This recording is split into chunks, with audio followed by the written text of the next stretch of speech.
Hi, I'm Sister Bliss from Faithless. You're watching Hitbox, Channel 1.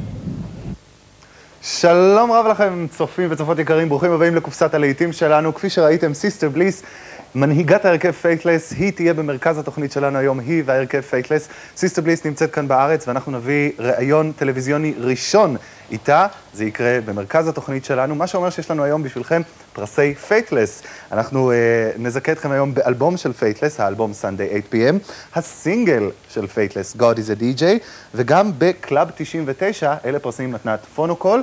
בנוסף, יהיו לנו היום גם בשבילכם פרסי All Saints, שגם אליהם נגיע במהלך התוכנית. אנחנו נעניק לכם את האלבום של All Saints, את הסינגל של All Saints החדש, War of Nerves, את האלבום שלהם ברמיקסים במהדורת הבישולים שלו, חולצת All Saints, גלוית All Saints חתומה בידי הבנות, ואפילו משקפי All Saints, הנה אם אתם יכולים לראות את השם שלהם.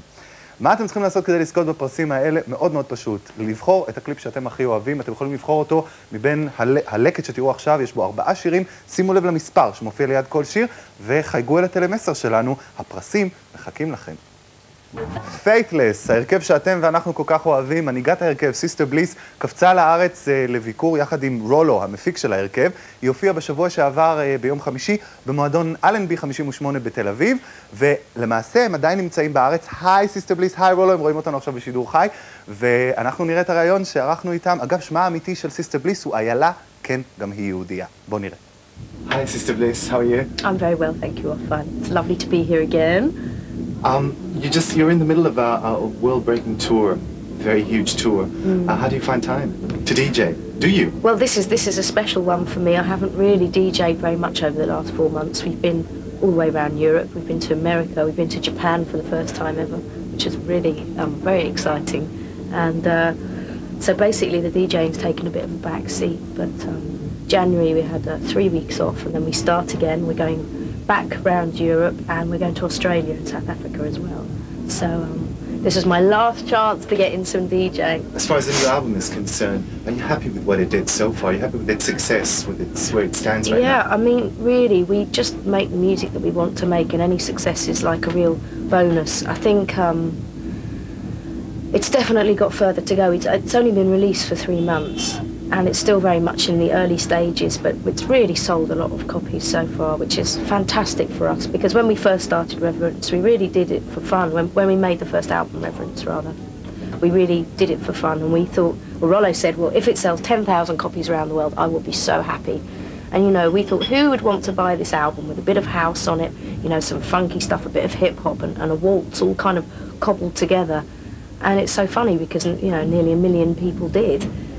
And that's a big surprise for us, because it really was an album that we made because we wanted to listen to it, not to please anybody else, not to kind of satisfy market forces, if you like.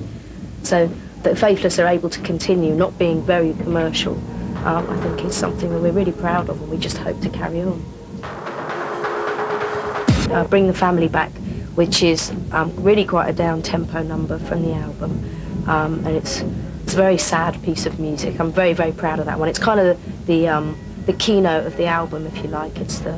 It's the central tune, like on Reverence. Reverence was the key record for the Reverence album, and this, I think, is the kind of defining mood of the Sunday 8 p.m. album. Really, it's quite a sad piece of music, very beautiful, very poignant, and it's about, well, it's called Bring My Family Back, and you listen to the lyrics and you'll find out exactly what it's about.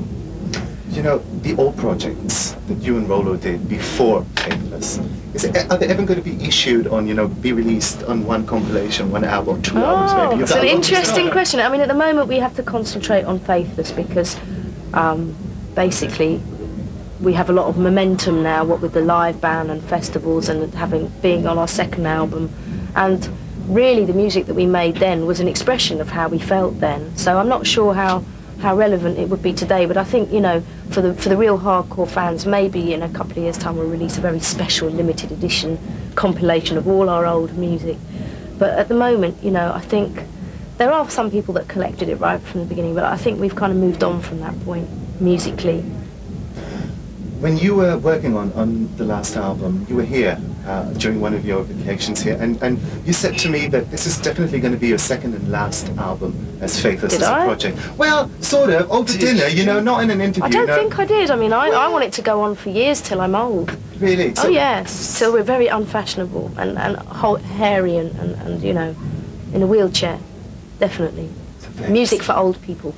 So Faithless is going to go on? Oh yeah, absolutely. And you know, I think it hasn't totally achieved its potential. We really wanted to make an album that was kind of like the first album, but a bit more coherent, so that all the different styles sit together musically. But for us, I think the third album would be the defining album. As a lot of people have said, oh, that's a music business cliche, but the third album is where you really cut your teeth, become established as a band that's really up there. At the moment, we've just started our career, really.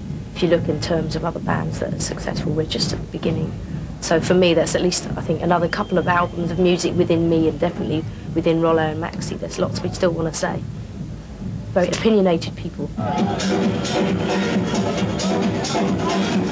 What do you think dance music world is going to? How do you see it? Well, that's an interesting question. I mean, it's amazing it's lasted as long as it has. I think people will always want to dance, so dance music will exist in some form or another, as it has done throughout history.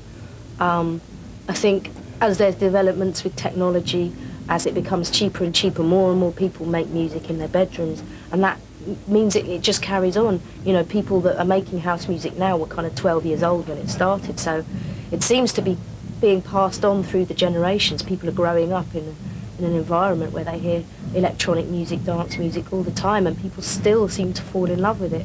So 10 years later from the birth of acid house, it still seems to be going strong, you know.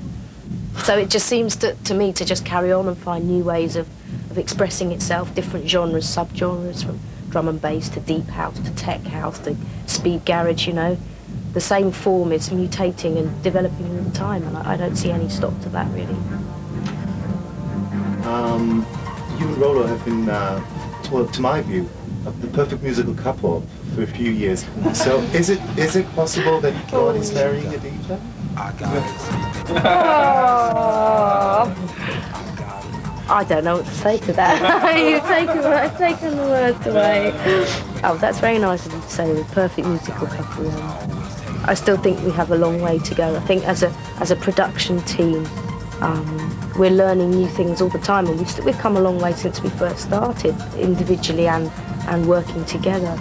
And you know, we still don't know everything there is to know about producing and making the perfect record.